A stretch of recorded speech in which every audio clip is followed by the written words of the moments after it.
Good Morning Night Vale is brought to you by The Disappearances of Lydia Fontaine, a new independently produced and crowdfunded 10-episode original audio drama.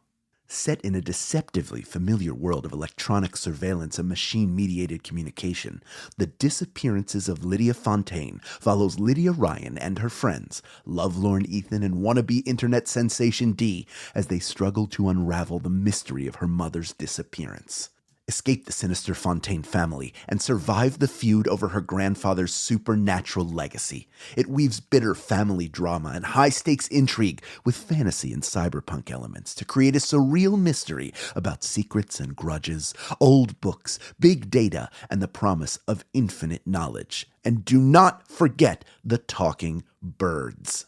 It's a full-cast production with original music and a bespoke soundscape presented through a series of found-footage-style surveillance recordings. And it's important to note, this show was made entirely without generative AI. Even the computers are voiced by human actors. Episodes are free, and you can start listening right now with the Season 1 finale due to come out on August 16th. For more information, go to lydiadisappears.com. and find The Disappearances of Lydia Fontaine wherever you get your podcasts and start listening from the beginning. Insurance isn't one size fits all, and shopping for it shouldn't feel like squeezing into something that just doesn't fit. That's why drivers have enjoyed Progressive's Name Your Price tool for years. With the Name Your Price tool, you tell them what you want to pay, and they show you options that fit your budget. Enough hunting for discounts, trying to calculate rates, and tinkering with coverages. Maybe you're picking out your very first policy, or maybe you're just looking for something that works better for you and your family. Either way, they make it simple to see your options. No guesswork, no surprises. Ready to see how easy and fun shopping for car insurance can be? Visit Progressive.com and give the Name Your Price tool a try. Take the stress out of shopping and find coverage that fits your life, on your terms. Progressive Casualty Insurance Company and Affiliates. Price and coverage match limited by state law.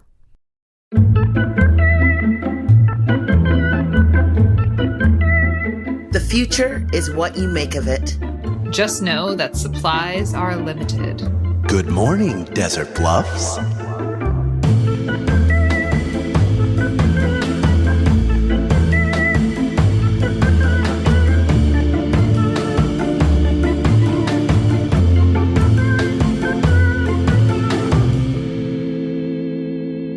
I'm Hal Lublin. Hello, I'm your friendly neighborhood Steve Carlsberg. My name is Meg Bashwiner, and I play the role of Deb, a sentient patch of haze who hates you. And I'm Symphony Sanders, who plays Tamika Flynn, and I care for you and will protect you at all costs. And we are here to talk to you about Welcome to Night Vale. Why do we do it? Because we like it. And because we like you. And because we are our jobs. And mainly we like to talk about this show. It's true, we are, right? I even have it tattooed on my body. We enjoy our jobs and we enjoy this podcast. And you enjoy this podcast. And so let's talk about it together, huh? And this episode is 19B, the other Sandstorm. Still Sandstorm. Yeah, it's my job to read the description, but I do want to walk back. I don't think that Deb hates you. I think that she just, she does it. Hate's too strong of a word for Deb. I don't think that she has enough emotion about you to even ascribe hate to it. So she just others you. She doesn't, she just doesn't. She doesn't care enough to hate you. She doesn't care about you, which I think is more hurtful. I do. Mm-hmm. And she doesn't care about hurting you. She cares about you maybe buying the product she's selling. Yeah. True salesperson. Yeah. But I just wanted to clarify because I just don't. I feel like it's important to get Deb right. I think we owe that to her. All right. This is this episode description. A dangerous sandstorm threatens Desert Bluffs. Plus, baseball opening day, a look at financial news, and Kevin finds himself in a strange new place. And we all find ourselves in a strange new place because we're in Desert Bluffs, y'all. Crazy times. I've been waiting for this for one reason. And if we've already done this and I forgot, then I've blown it all. Have we talked about the Yellow Deli yet? Yes. Son of a bitch. We've talked about the Yellow Deli twice. Well, Twice. comedy, it's time for a third time. Because this music reminded me of the friggin' Yellow Deli. I immediately started thinking about sourdough bread and submissive women who are maybe in a cult, like, kidnapping situation. You cannot really tell, but they are not allowed to talk to you. Oh, it's for sure a cult. Yeah, it's for sure a cult. They kind of talk to you. They take your order. Yeah, that music, the music sounds like it comes directly out of the Yellow Deli. Am I the only one who felt that way? No, I agree. Like, the theme song sounded like... Now that you mention it. Yeah, it was like that for me, but it was also that feeling of that old Saturday Night Live skit with the sweaty balls thing. Do you know what I'm talking about? Yes. When they were just like, the NPR, yeah, the delicious dish. Great times. Yeah. Yes. Yeah. And they're like, oh, that was good times. And just like, there should be like it's really sensitive, like adult contemporary music on. Everybody's having a really bland beige time, you know? Yeah, well, the music is covered by known Yellow Deli cult member Joseph Fink. So that's it's him plucking those dulcet tones away, contemplating his future sister wives. But you're the first one. So you're the boss of all the other sister wives. Yeah, I'm a natural leader, so I probably would take on a leadership role in the sister wife wiffery. Whiffery. The sister wiffery. We're whiffering all over the place, all of us. Yeah, well, in the last episode, someone said that the Desert Bluffs was a metaphor for Mormonism. So there you go. There you go, exactly. Yeah. Mormons are all very nice. Yeah. Polygamy, it's in the air. It's in the air. They don't do that anymore. They don't do that anymore. Oh, they still so totally do. Maybe it's not like their official thing, but there's definitely Mormons with sister wives still happening. No, I do. I'm aware of that because I know that they have reality shows. But they're like the whole of Mormonism, the Church of Latter-day Saints. They don't condone it anymore. No, they do a ton of Diet Coke. A lot of Diet Coke being drank. The caffeine-free Diet Coke. Caffeine-free, yeah, because they can't have. Yeah. I basically live a Mormon existence. I'm very similar. They get married very young so that they can do it and stuff. They can do what? So they can have babies and do it because they're not allowed to do it before that. Yeah. No, and they wear special underpants. Is that true? So do I, to be fair. Yeah, they do. They wear a special undergarment. I wear a husky male underwear that's fortified and very comfortable.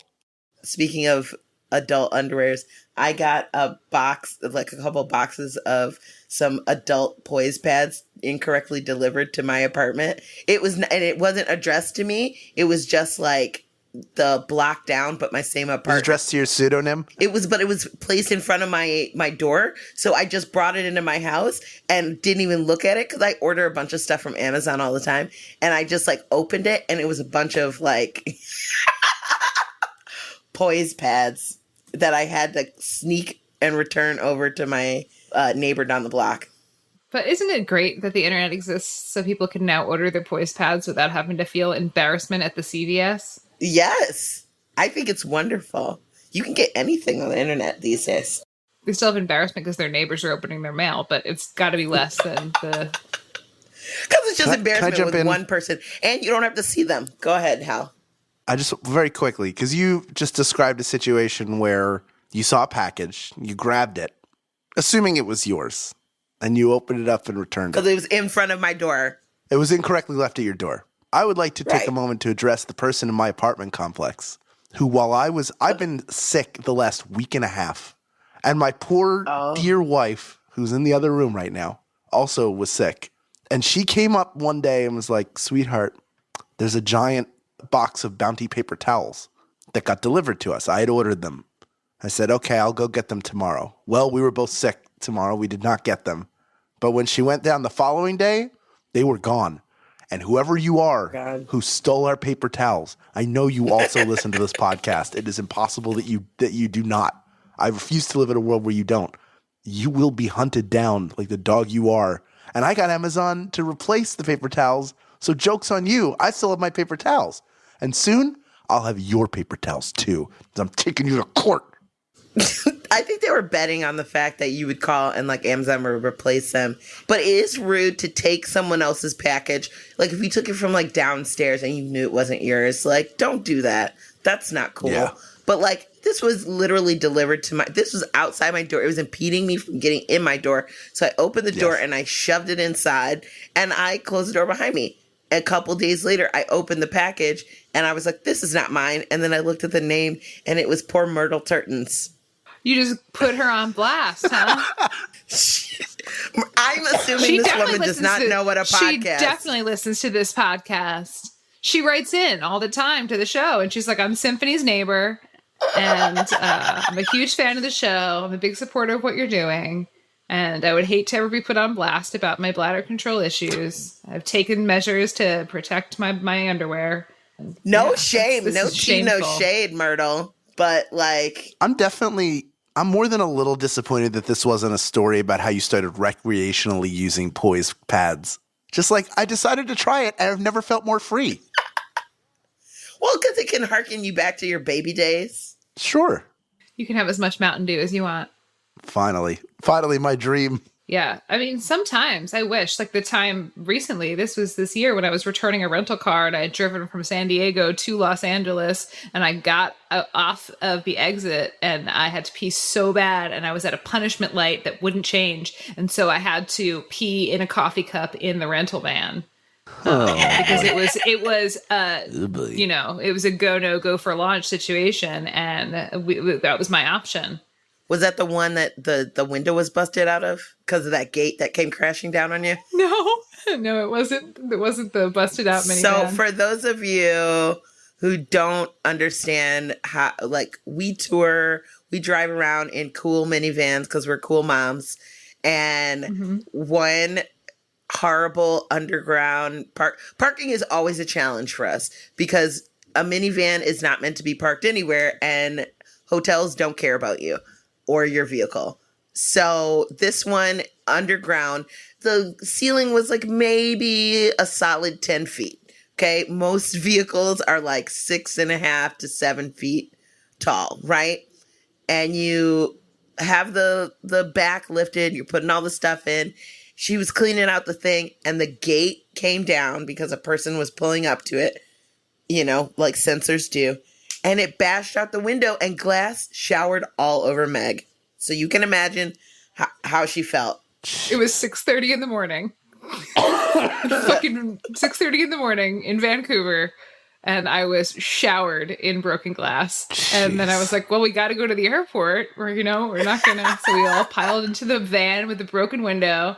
And went to the airport, and like that whole day, I was shaking broken glass out of my hair and like out of my sweatshirt and like out of my like self. And then I got to Calgary, took a shower, but I put back on the same jeans, and so I was still like kind of swirling around in broken glass, just like that stuff is insidious. Oh my God!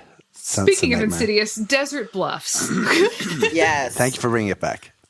What do you guys think about the corporate structure and Strex itself already permeating every part of these people's lives? Like when the Sunbeams are playing a game, they're playing the baseball game or whatever, and the people that were sitting on the bench, instead of just sitting there waiting to bat, they start doing customer service orders and accounts receivable spreadsheets. What do you think about the permeation of the corporate structure into every part of life in Desert Bluffs? I think that Desert Bluffs is the Eagleton of the Night Vale universe, in that it's very similar. So Night Vale, you have a city council, you have all this insidious sort of dark, creepy stuff going on. But it almost seems ineffective. It is effective, but it's not. It's like they're lazy. They get stuck on Facebook. They take vacation. Whereas Desert Bluffs feels like this corporation owns and runs everything. And if you got time to lean, you've got time to clean. So people have like bought into it. And whether it's real or not, they have this cheery veneer about it of this hi ho, it's off to work we go. So they are in that way the managing force of Desert Bluffs is way better at what they do than Night Vale is. Night Vale is like Bad News Bears, if you want to stick with baseball metaphors instead, where they're like the scrappy team and they're kind of weird and they're kind of out there. Mm-hmm. But they're at least overt about how terrible everything is instead of this smiling god, Strex Corp. We're going to like everything said through a creepy grin. That's my take on it. Yeah, we're going to very efficiently, very precisely brush it under the rug kind of mentality. See, I don't know. I love order. I love a spreadsheet. I love structure. And so I don't know, I'm a little bit draws me into that world. Like the really efficient terribleness. Because it's like, you don't need to be frustrated. At least you don't even need to be frustrated with the inefficiency of how much things are out to get you. At least they're killing you quickly, right? Right. Yes. See, I was associating the Strex people with Republicans or the conservatives of this day and age, and Night Vale with the more progressive or whatever. It may not be like the best organized, and we may be fighting amongst ourselves, and things might not be doing great, but at least we're not like, just towing one company line, right? No matter what. But although I feel like Desert Bluffs is way less sinister than the Republicans these days. Oh yeah, absolutely. Right. They seem to be just like at least trying to do some stuff to make sure their stuff runs in order and things happen on time. One of my favorite parts of Desert Bluffs, the town that I now want to live in, is that they have so many kinds of yogurt stores and pony petting stations. Like, that feels like that's directly aimed at me. I feel like I'm seen, Like, if I could be having my choice of yogurt and my choice of pony petting station, then that's the society I want to live in. Like, even if it means that I have to embrace capitalism, there's at least the abundance and the option of different yogurt stores and different pony petting stations. And I think the competition in the market makes for better product overall. What kind of yogurt do you like? Do you like a flavored yogurt, or do you like a plain yogurt that you add a lot of toppings to, a la Yogurtland or Menchie's? What's your pleasure? Oh, Menchie's. My personal favorite is the 16 handles. They're mostly just in New York City, although yogurt chains are dying out. And I feel like this is not the first time we've talked about yogurt chains on this show. Nope. So nope. I'm glad we could get back here. I like 16 handles. I like to make a mashup of yogurts, and then I like to add fruit, strawberries and pineapple and blueberries, and then chocolate chips and a little bit of granola, and then the occasional chocolate covered gummy bear, but just like one or two. And then, mostly it's just fruit and yogurt for my bucket of sugar, and dairy, but with little chocolate chips. When you said the chocolate-covered gummy bears, my eyes and mouth fell agape. Yeah, I love a chocolate-covered gummy bear. But I have restraint at the yogurt bar. One, because the toppings are heavy, and two, physically heavy, and they do it by weight. And two, because if I feel like I'm being virtuous and I have too much candy, it ruins the virtuosity, and I should just go get Salt and Straw. Well, don't you think I always feel like I'm being cheated when they have to weigh it. Because I'm like, no. I'm like, shouldn't you just, like, I want scoops, I'm like, give me like 2-3 heaping scoops, for like $5. Because I feel like I always end up spending like $75 in those places, because I'm like, what? I get ice cream and like just some caramel and chocolate and stuff. You got to think about it. This is why I spend so much at Whole Foods on the salads. I sometimes try to impress myself with what I can spend at the Whole Foods salad bar. It's like, this is one box. How much could we possibly make it weigh? And I really like, you get like a $23 box of Whole Foods. You're like, yes, I'm good. And then eat it all. You're like, I ate, what is it, like 2.5 pounds of Whole Foods salad bar in one sitting. and ate $23 worth of food in one shot that wasn't like served to me at a restaurant or like a delicious steak, but just like a box of vegetables because I got the heavy shit. Because I was like, these sweet potatoes are delicious. Who cares that I'm paying, by the pound for sweet potatoes, which are $1.99 a pound, but I'm paying $7.99 a pound because they're in a salad bar. Because you don't have to roast them. I don't have to roast them, and because it's all there for me, and because I work hard, okay? And I deserve to be able to sometimes spend $23 on a box of salad that I eat in one sitting at my desk. Yeah. I know this has become a section that is popular in the regular Night Vale episodes. So when it comes to Desert Bluff, the poetic section, right? He talks about the Sandstorm and Lawrence Levine, which is kind of like Larry Leroy for me. He's like in the outside of town. And he said, and that whole section is very, what do you call it, Meg? Oh, the high concept prose section? Yes, high concept prose. I feel that way about that too. And he's talking about like, having the scoops of sand in his hand and then, both soft palms and felt forehands, like one of those foreign gods, a radioactive forearm deer that seemed to be attracted to the new StrexCorp distribution center. I just thought that was really interesting. And I thought it was beautifully read by Kevin as well. Yeah. Yeah, this is both the Sandstorm episodes were conceived of, and the bulk of them were written by Jeffrey, who is the Night Vale's resident poet. He's our poet in residence. So, and he did know it. He does show off in these two episodes his knack for the poetic side of things. And Kevin, could we call him a poet laureate? Call him the poet laureate of Night Vale, Jeffrey Kramer. Yeah.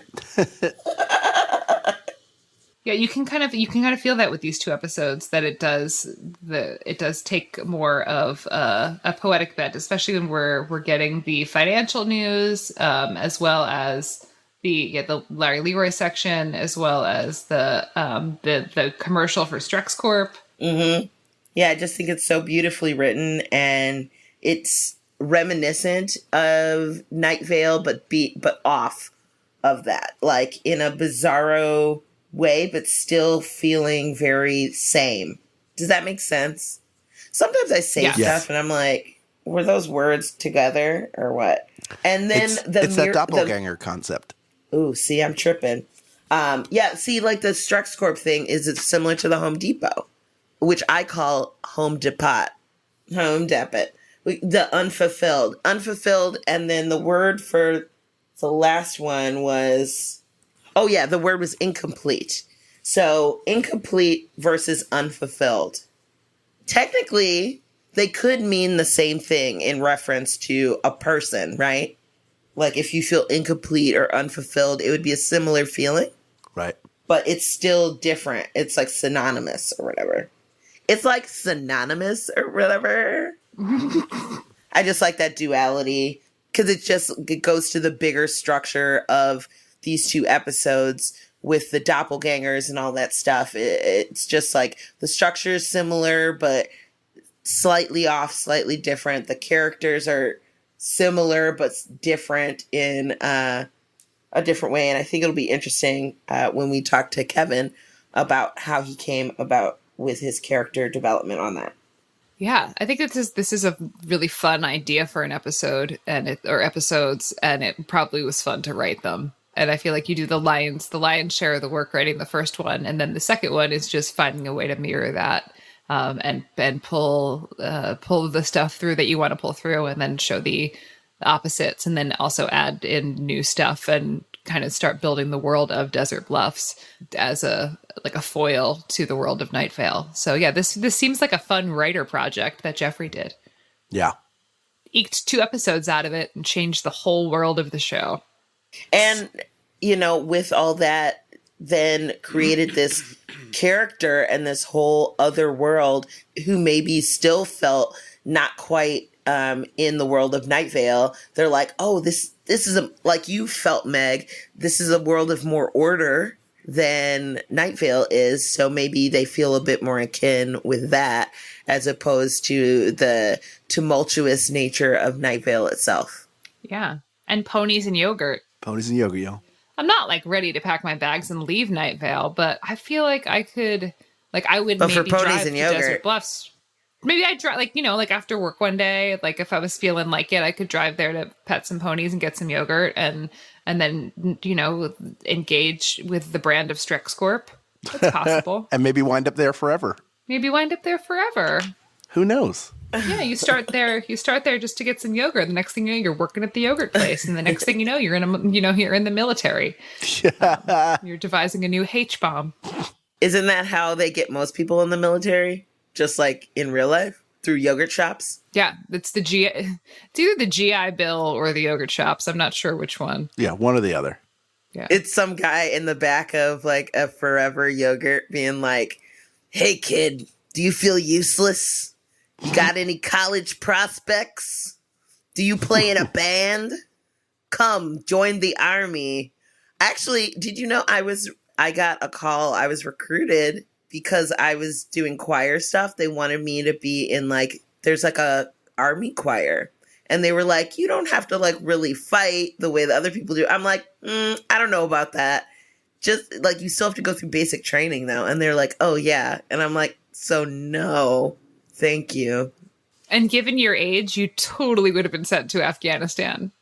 So Yeah. I would have done one or two tours and not just singing the, Star Spangled Banner. I'll tell you what. Exactly. Yeah. Have we talked about, I don't know if we talked about this, but they like in my high school, they force you to meet with the Army recruiter. You're forced to meet with the Army recruiter. And I was like, what? I don't want to do this. And my vice principal was like, well, you have to. And so everyone had to have a sit down with the Army recruiter. And so I had my sit down with the Army recruiter and he's like, so what's your future like? And I'm like, well, I would like to do theater. And he was like, we have nothing for you. And I was like, great. Thank you for your service. Got to go. Bye. Like, if any of you have to go to this meeting, just tell them that you're interested in theater and make pretend and rolling around on the floor, and then they won't want you for their army. So who knew it was that simple? that's how I got out. Ours was just hanging out in the lunchroom, had a table, that guy, and then the guy who worked at Great America, at Six Flags Great America, for those of you who don't know, is a amusement park where I am from locally in Gurnee, Illinois. And I chose to go to Great America and work there instead of the Army. Also, I'm really bad at when people tell me what to do, so I would not be very good in the Army. I'm just going to be honest with them. Like, I'm not who you're looking for. This is not the drone you're looking for. You know what I mean? Yeah. If it wasn't for the murder, I think I'd be good at the Army. I'd be terrible at it. It's too much exercise. Oh, see, I'd be good at the exercise, the jumping over the walls and shooting stuff. But like, I'm not really good at people telling me what to do and then being like, you just follow this order. I'd be like, nah, bro, I'm a rebel. Yeah. Not to say that I don't love the troops, because I'm afraid of what would happen to me if I said I didn't love the troops. But when I was kind of formulating my opinions about the Army and war and stuff, it was like right when the Iraq War started. I was like 17 and like it was George Bush was like bombing the crap out of Iraq for some reason, like some unjustified reason, and so it was like I kind of tainted my wanting to join the Army was the fact that I would have to go kill people for no reason. Put a damper on it, huh? I am very grateful for what people in the military are able to do and are willing to commit to for our individual freedoms as we get them here. And I support them because I do have family members that are in the military. I just personally don't think I could do it, but more power to anybody else who is doing it out there in the wide world, possibly listening to us. But don't kill. Yeah, we don't want people killed. Just don't kill people. That's all. The state, I don't know. I'm like very anti the state having the right to kill anyone. But that's another story for another day at Strix Corp. Maybe I don't belong in Desert Bluffs because I feel like Strix Corp would definitely advocate for the state being able to kill people. Yeah. I think then again, so would Night Vale. So yeah. The Night Vale regularly sends people to be killed for various reasons, for like winning contests. It's like not even a punishment. Like sometimes it's like the prize. But isn't the world all about I mean, one way or another, we're going to bite the big one. I prefer if we were all nice to each other. I mean, in an ideal world, wouldn't it be nice if we were all nice to each other and didn't have wars and could just be like, hey, man, you make this thing and I make this thing. You want to trade it? And not have to worry about like money and stuff and people having just like regular rights. That would be nice. And all things being equal, men and women and every color, and you could love who you want to love. Like, all of those things would be dope. Unfortunately, the world as it is, and I don't know if it will be fixed by any of those things that we were just talking about, but I think everybody's out here trying to do their best. Most people. Some people are out here trying to fuck shit up. And you know who you are, Donald J. Trump.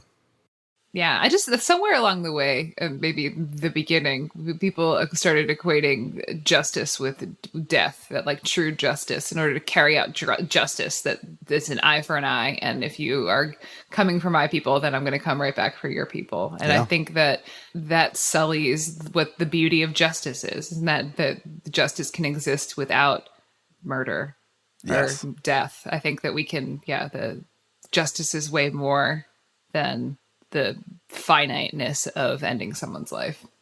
And that's not, I'm not advocating for torture by saying that, but I'm saying that the timeline of life is long, and I feel like justice is not something that happens instantaneously.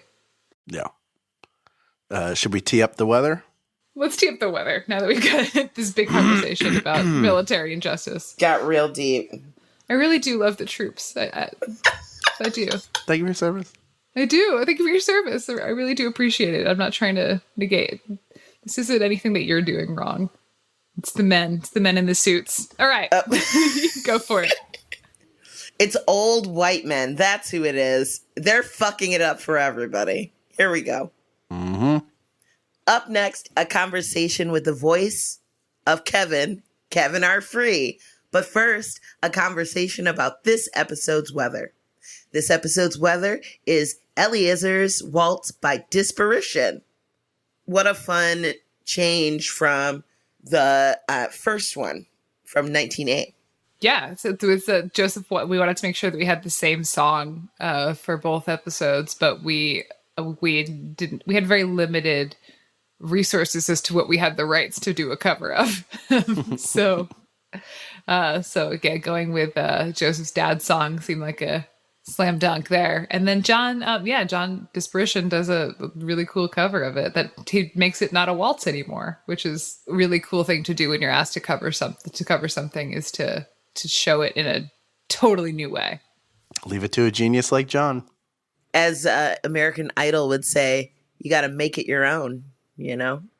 And Disparition certainly does that. He's so amazing at being able to adapt things. Even if you look at our theme song, when we asked him to make a theme song for our show to be similar to Night Vale's, but not Night Vale's theme song. And he's just such a genius and just like bangs it out.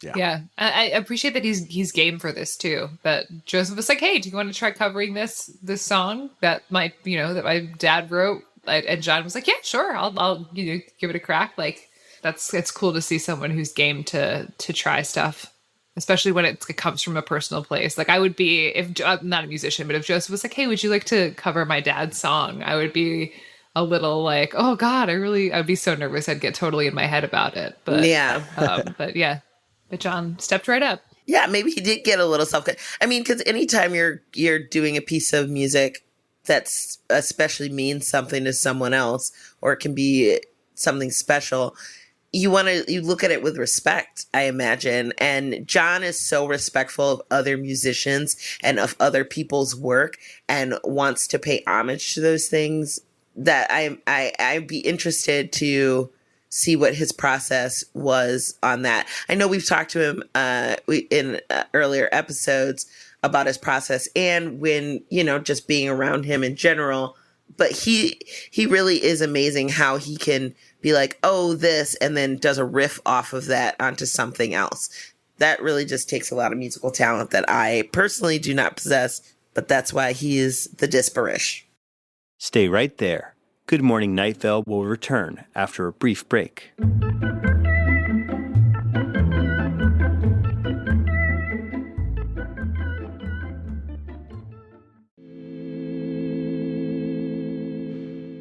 Today we have with us the voice of Kevin R. Free. Hi.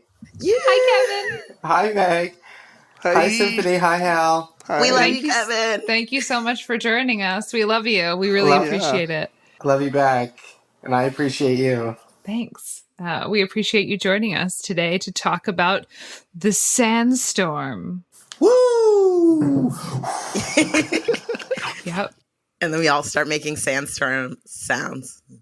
We all went back and did a re-listen of the Sandstorm. And Kevin, I talked to you today, and you're like, I'm re-listening to the episode. What were your reactions listening to it all these years later? Oh, man. Well, I remember the one choice that I made when I started, and when I first did Kevin, the one choice I made was to make sure that I didn't try to lower my voice, because I knew that Cecil's voice was really low, so I thought Kevin's voice has to be higher. And then as I listened to Sandstorm today, I thought, I made the choice, but I didn't really go there. I didn't really actually start making Kevin super high until later. Right. Until much later. I feel like by the time I did that live show, the Old Oak Doors show, that was when I was like, he's really high, bitch. So as I listened to Sandstorm, I mean my first thought was, that wasn't very good. Let me stop you there. You're fantastic at it. I think I love that choice that you made, because Kevin comes off as a really great counterpoint to Cecil for sure, vocally even. But I like the fact that you didn't start at 10 with where your voice was. Like, it's better that it builds over time, because that's, this story, we're in episode 19B, and we don't get to the Old Oak Doors until 46 A and B. So that's a lot of time for that character to sort of, reappear, and for it to build and build and build. So, whether or not I get the same way if I listen to myself do something like that. Was not, I know what I wanted to do, and I feel like I went too far into it or didn't go enough, but I think you establish a really good baseline that you build off of, and then it grows from there. Well, thank you. You didn't let me finish. I was going to say I'm really amazing. So, then forget everything I said. That's actually fine. That's fine. No, actually, no. It's funny is that by the end of it, I thought to myself that it was just the beginning of Kevin. It was the first time I had heard anything or read anything of Welcome to Night Vale. I hadn't listened to any episodes at that point. Podcasts were so new, and I knew that Jeffrey and Joseph were doing a podcast, but I didn't really know what it was, and I spent so much time listening to music. I used to make a joke with Jeffrey all the time about how Jeffrey hated music because he never listened to music, and I was always like, I'm always listening to music, and that's what I listen to when I have on my iPod, which is what it was at the time. And Jeffrey was like, oh no, I never listen to music. And I said, all right, because you hate music, enjoy. That's fine. So I never listened to the show, even though my friends were making a show. And so when I read it, I was like, okay, this is so weird and so fun. And as I listened to Sandstorm, I thought, I had no idea what the F I was doing. I had no idea. What was... I mean, I have done millions of audiobooks at that point, but I just was not... I think I also wasn't aware that Kevin was going to become a thing. So I just was like, let me try to tell this story the way I can tell this story. So, I mean, it was nostalgic. It was nice to listen to. I remember driving over to Williamsburg to record it at Joseph and Meg's place, and that was pretty cool. I remembered that day, and I remembered it was like December. I don't know, November or December, and I drove over and did the recording, and did one take and left. It's a very Joseph thing to have happen. It's just like, yeah, we got it. That's fine. We got it. It's fine. I like to pretend that that's because we're all so talented that we're just like one take ponies, you know? But yeah, just because Joseph is like, yeah, that's right, yes. And then but then something happened to a file, and Joseph asked me to come back. Oh, did you know about this? no. What? He lost one of the files, he lost something, and I had to come back and record a section again. That's also very Joseph.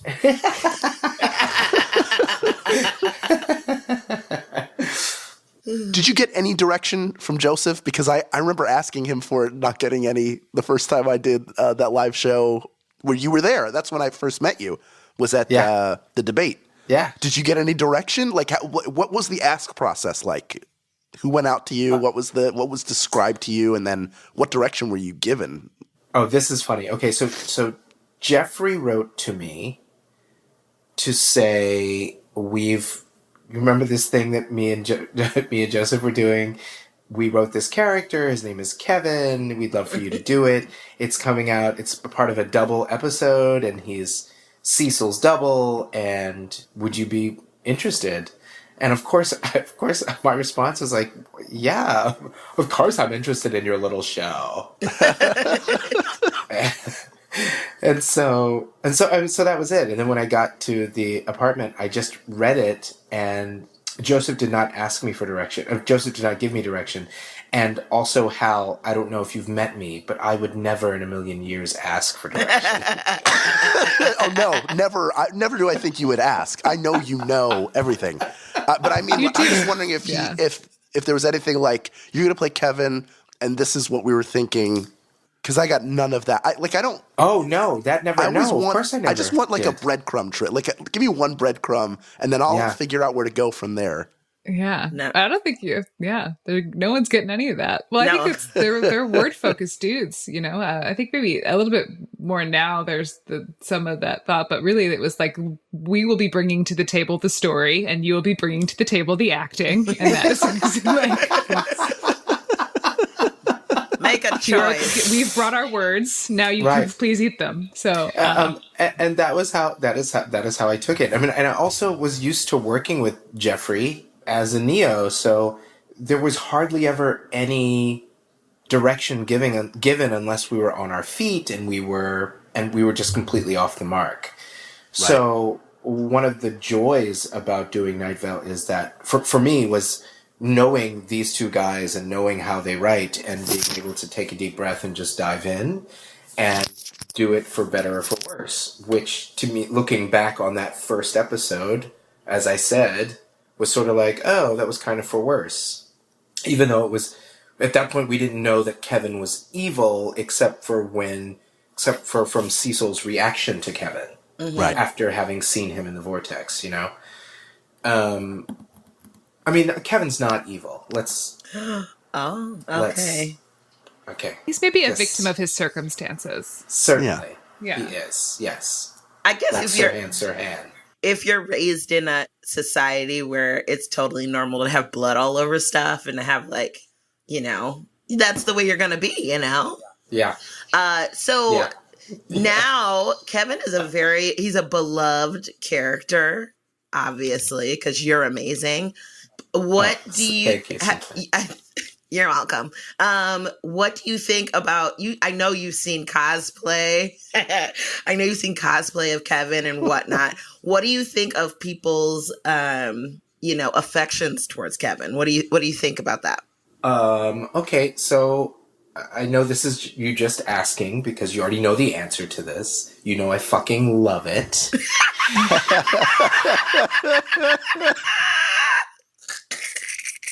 I love it with my entire heart. I love it with every fiber of my being.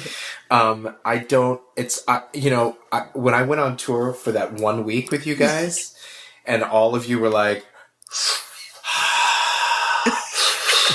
I'm pretending to smoke a cigarette, everyone. About you were all just sort of like over it. You'd been on tour forever. You'd been with each other forever. It was just a lot, and you were just ready to be done.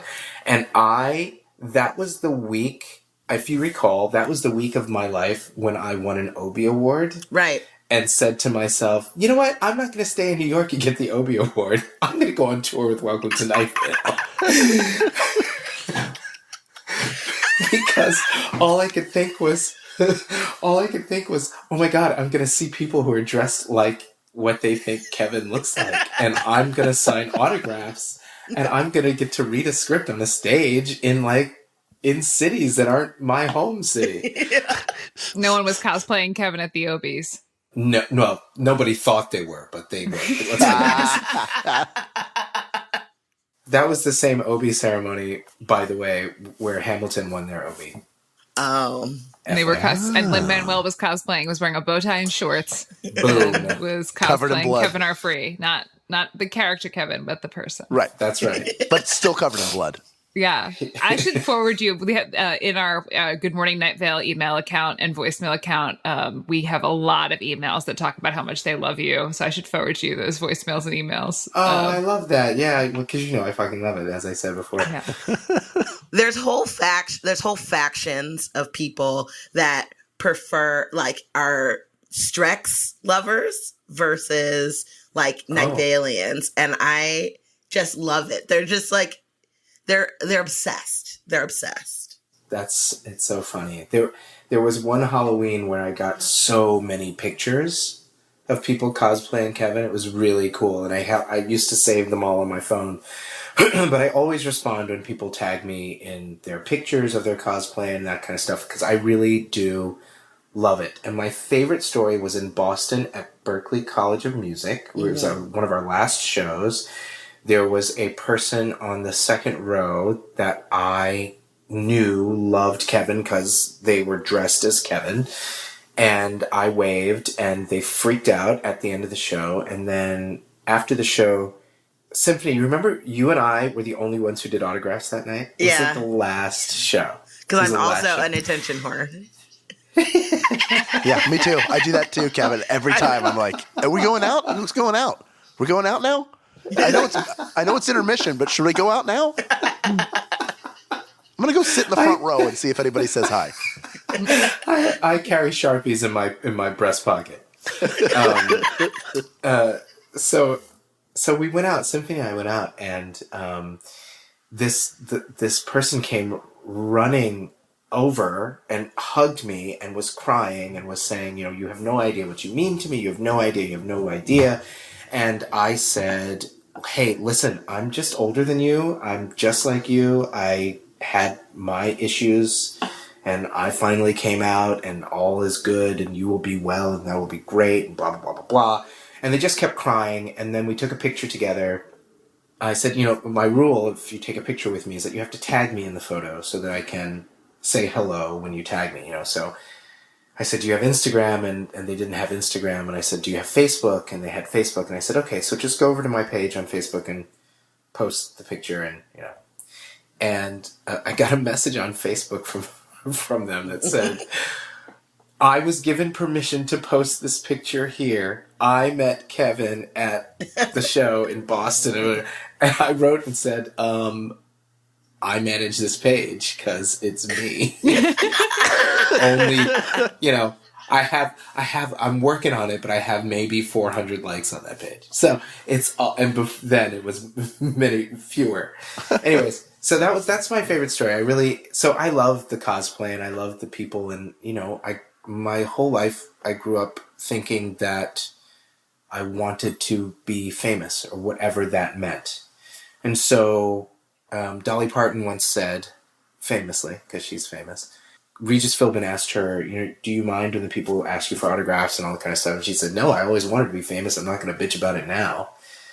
And that is a thing that resonated with me at the time, and still does, even though I believe that I am famous, but I've believed that since I was 15. Right. I actually like it. I like knowing people who don't know me but think they do, and I like knowing people that I don't know, even though I think they know me, if that makes sense. Hopping off of that, when did you know that this show was going to be something you would be famous for?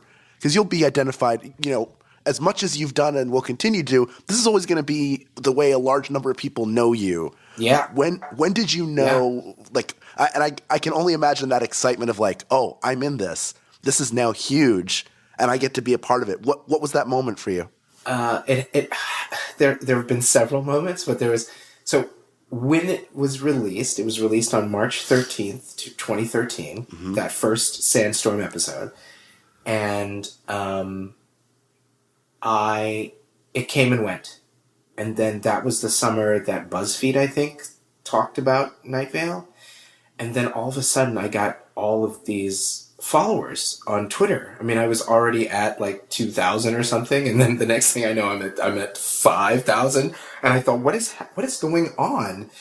And then somebody mentioned that it was in a BuzzFeed article. And then that was how it started. And now every week there are a bunch of people who will follow me. And I either know that it's audiobooks. I know when it's from audiobooks, like when authors start to follow me, or other people who are talking about audiobooks will follow me. And then when they are young people with pictures of anime, never pictures of themselves, with like anime avatars, so I know then, and then there have been moments where I have been wearing a Night Vale t-shirt or a hoodie or my bowling shirt, and kids run up to me with their parents to say something to me that, what they say is, "Oh my gosh, are you a fan of Night Vale?" Because they've probably either never seen a black fan or somebody as old as someone in his mid-40s wearing a Night Vale shirt. And I say yes. And then I always say, are you a fan? And they say yes. And I say, well, I'm Kevin. And they're like, oh, that's really cool. And then they go, oh, you're Kevin? Before that, I think I knew that it was the biggest moment was when Jessica Nicole told me that I had to get a Tumblr. Mm-hmm. Because there was a Tumblr post that was going around that had all these pictures of me in it, and it was like this crazy collage of pictures of me, and the text said something like, "Look at this face, look at that dimple, look at it again. This, my friends, is the voice of evil on Night Vale," and this post was had been shared so many times. And Jessica said, "Kevin, you have to join Tumblr because none of them could believe that you were this voice because of all these pictures." And so I joined Tumblr and couldn't get my name on Tumblr. I had to lobby the person who had kevinrfree.tumblr.com for months to get my name. So I think that was by far the biggest moment. Now those moments are kind of old hat. There are several Kevin R. Frees on Instagram and on Twitter. I don't know. It's cool. Because I'm still me and they're still them. What did you have to do to get it? That's none of your business. I just had to ask. I just had to send several messages. That's all. Please, let me be me. Because they weren't using it. Oh, okay. Whoever it wasn't even using it. They were just sitting on it. Yeah. I remember Cecil had a lot of trouble when he finally joined Twitter trying to get his name, and he doesn't even really quite have his name. He's at Cecil Baldwin. I. Yeah. And then there was one person whose name is like at real Cecil Baldwin, and Cecil messaged them and was like, "You have a real interesting definition of real." Yeah. There's a Kevin R. Free official that doesn't really tweet like he used to either. But no, that's why I had to claim all my shit like immediately, because I was like, no, I am the one and only. Except there's someone in Florida, but they have to like add initials. So suck it, you. Not only do I have my Hal Lublin everywhere, but I have Hal Lubin because it's the most common misspelling of my name. Just in case. Really? Yeah. If you go to twitter.com/Hal Lubin, It's an account that I created that says, "This is a misspelling of my name. Please go to Hal Lublin." That's amazing. Yeah. Oh my God. There is a guy who has the email address, who has my name without my middle initial email address. Okay. And people have often written to that person, and that person every once in a while will forward like 15 emails to me from people who have emailed him. And his name isn't Kevin Free. His name is, I don't know what his name is, but he chose Kevin Free because of the famous hacker, Kevin Mitnick, who was in prison. And there were all these things. Yeah, there were all these things on the internet for freeing Kevin Mitnick because he was a famous hacker. And that's how you got your stage name, Kevin R. Free. That's how I got my stage name, Kevin Mitnick. Kevin Mitnick. Once I finally get on the stage, I'm going to use Mitnick. Once my career takes off. Didn't the actual Kevin Mitnick accept your Obie Award for you while you were on tour? He tried. He tried it. Wearing the V for Vendetta mask? Yes. I'm here to accept this award on behalf of Kevin. It was a brown paper bag on his head. Yeah. The unknown Kevin. This is a question we like to ask guests on our show, is that, we were saying that this episode aired back in March of 2013. So what was your life like back in March of 2013? Yeah, I was in Portland, Oregon, doing Clybourne Park at Portland Center Stage. I was having a great time. It was a great production, and I loved being in Portland, Oregon. I mean, you've been there, right? It's great. No, lots of food. I want to go. Lots of coffee. It was really, really cool. Yeah, that was it. I remember telling people that I was working with, and I'm on this podcast, and the episode came out today, and they were all like, oh, great. Little did they know. Little did they know.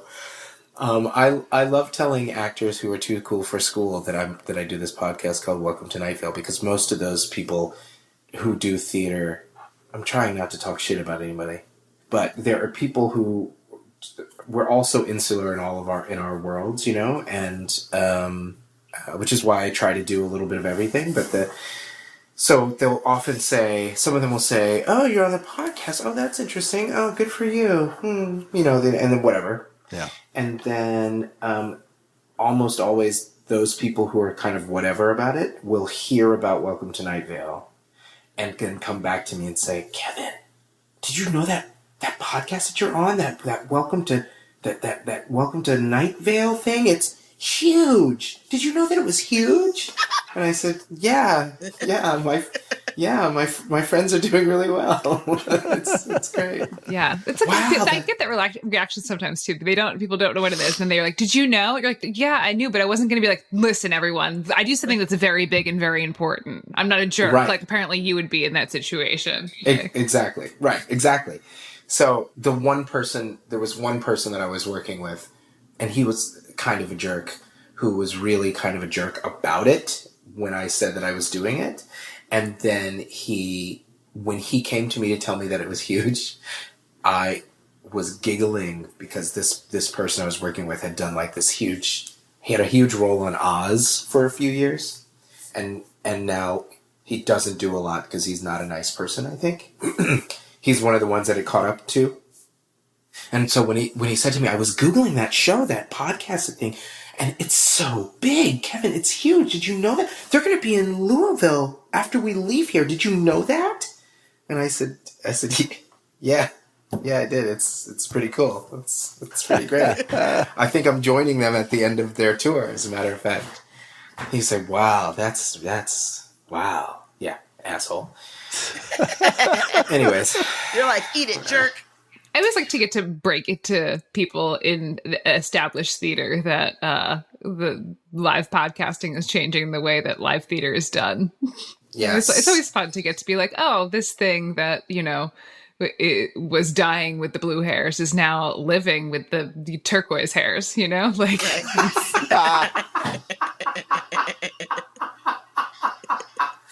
I think you mean turquoise. Turquoise or lavender or Yes, yeah, the purple hairs is who it's going to live with. That it's so true. It's so true. And Night Vale has changed my life in such a positive way. I mean, I think along with wanting to be famous, I also kind of want to be an educator of some sort, a role model of some sort. And I want, I grew up always thinking that I was weird. And as an adult, I often feel like I'm pretty weird because I have weirder tastes than most 49-year-old black men who make a living as an artist, And so when yes, I'm 49. I look good, right? You look Would so not believe good. it. Anyways, thank you. They can hear it. They can hear it. I'm picking my nose. But I always felt like I was kind of weird. Like and so I feel like if there were people who wanted to look up to other weird people, I say look no further than Symphony Sanders and me. That's right. Oh, wow. Yep. And also Hal Lublin. Thank you. Well, Thank Kevin, you. I've always looked up to you. I mean, Kevin R. Free, everyone, is the reason I'm on this phone call today, is the reason that I know any of these people. Kevin R. Free hired me for my internship with the Neo-Futurists in 2008. He was the one who responded to my email being like, hey, weird girl, you can come work for us for free. And you, it changed the whole trajectory of my life and brought me and all the Night Vale people together. So Kevin, it really is you. You're the father of modern day Meg. Whoa. Other than father of modern day Meg. Yeah. You and Jack Bashwiner. You and Jack Bashwiner, seriously, you hired me, brought me to my theater company, what's been my theater company for the past 10 years. I met my husband there. I met all of my artistic collaborators there. Just because you said yes. You took a chance on a strange young girl. A strange young girl who was hugging a llama in a picture. Wait, did you send that picture? Yeah, with my cover letter and resume, I sent a picture of me hugging a llama. With also, I had a blow up sex doll in the picture. That's true. It's all of that. I think I blocked out the sex doll, but because it probably had lady parts, right? Well, sorry, I blocked those out. I just pretend like they don't exist. I'm a homosexual. What? Gold star. Shut up, Hal. You're into me. You're not gay, but you're into me. It's true. I can't help it. I mean, the I'm dimple. into you pretty hard as well. Yeah. Oh, Whoa. Which one? The left one or the right one? I can't. Why? Don't make me pick. Don't make me pick. Why would you do that to me? It's just making it more torture.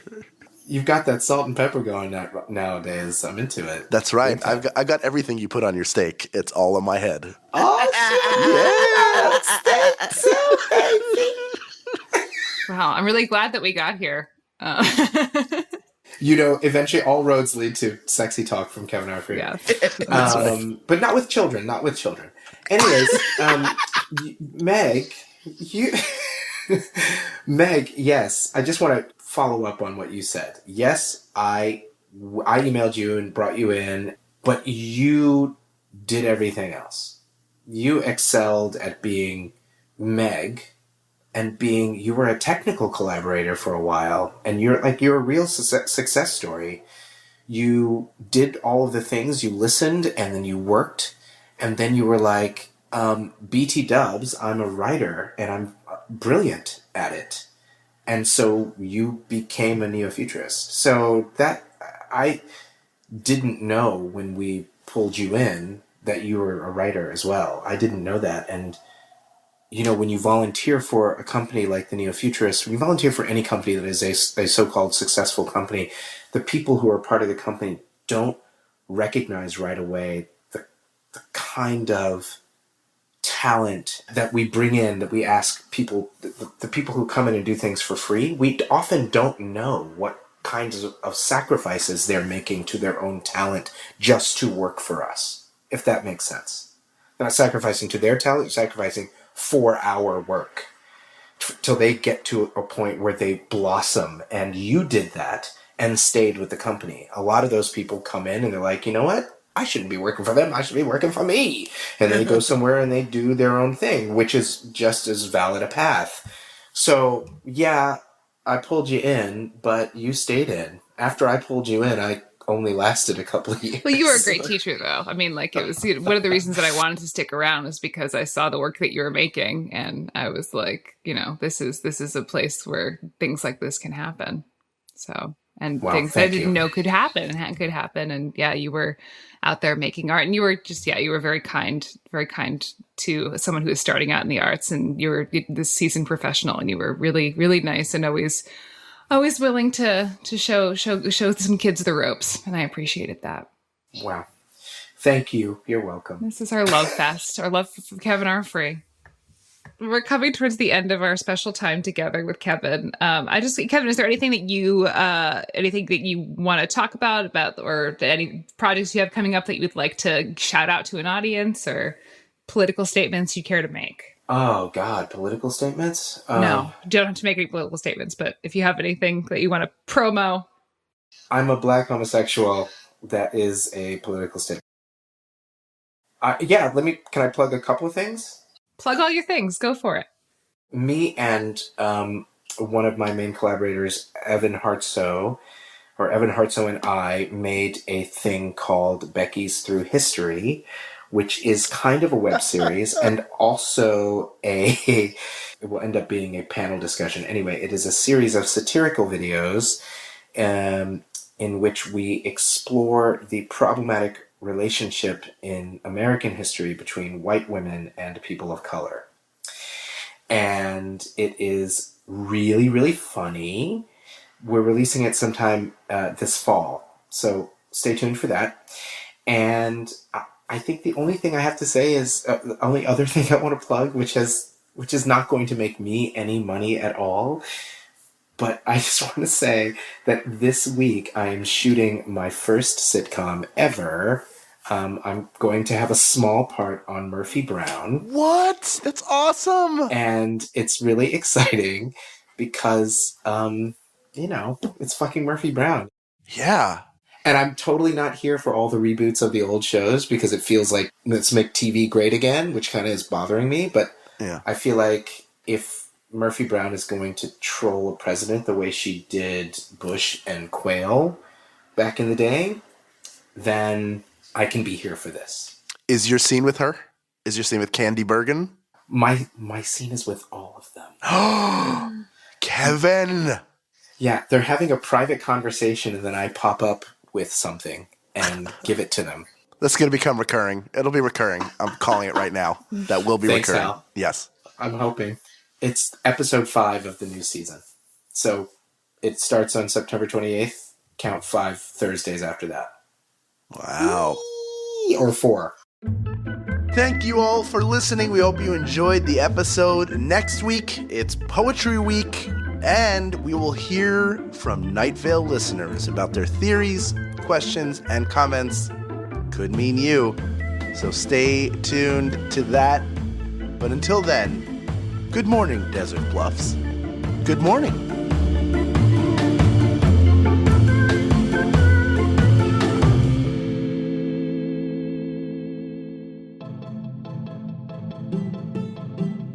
Good Morning Night Vale is a Night Vale Presents production. It is hosted by Symphony Sanders, Hal Lublin, and Meg Bashwiner. It is edited by Grant Stewart. It is mixed by Vincent Cacchione. It is produced by Meg Bashwiner. Theme music by Disparition. Special thanks to our guest this week, Kevin R. Free. Leave us a voicemail at 929-277-2050 or email us at info@goodmorningnightVale.com to share your theories and ask questions, or to tell us how your double killed you. For more information on this show, go to goodmorningnightVale.com and follow us on Facebook and on Twitter at Night Vale Chat. Special thanks to Christy Gressman, Jeffrey Craner, Joseph Fink, and Adam Cecil. Today's adverb is doubly. We are using doubly for a second time, but this time not as the adverb in this sentence.